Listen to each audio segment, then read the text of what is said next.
Hello everyone, today, we will introduce the flooding analysis function under the terrain module.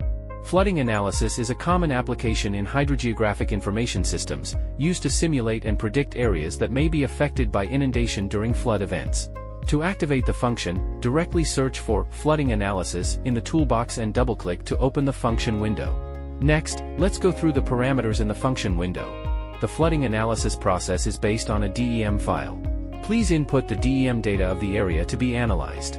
If a regions of interest vector file is loaded, the analysis will only be performed within the specified regions of interest. If a building vector file is loaded, the impact of flooding on buildings will be analyzed. The minimum slope parameter is used in the DEM filling process. A larger value indicates a greater degree of filling. The accumulation method is used for flow accumulation and currently supports three methods: D8, D-infinity, and MFD.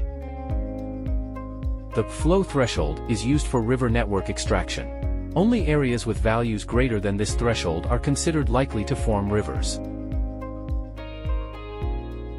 Set the initial water level. If both precipitation and water discharge are set to 0, the flooding analysis will use this water level as the final water level. If either precipitation or water discharge is non-zero, this value will serve as the initial water level, and the final water level will be determined based on the precipitation and drainage simulation. Areas where the final raster value is lower than the water level will be considered flooded. Set the datum level. You can choose either the minimum value of raster data as the initial water level or specify an absolute elevation value as the initial water level. Precipitation refers to the hourly rainfall in the region. Precipitation will cause changes in the water level of each watershed, ultimately affecting the flooded areas. Precipitation duration refers to the duration of rainfall. Water discharge refers to the hourly drainage volume in the region.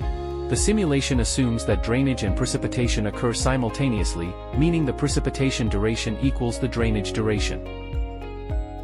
Set the resolution and resampling method for resampling.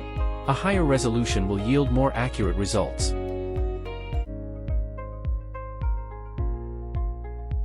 Finally, specify the output path for the flooding analysis results.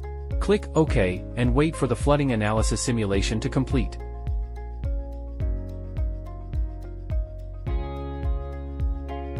The flooding analysis results include a raster file of the flooded areas and a vector file of the flooded regions.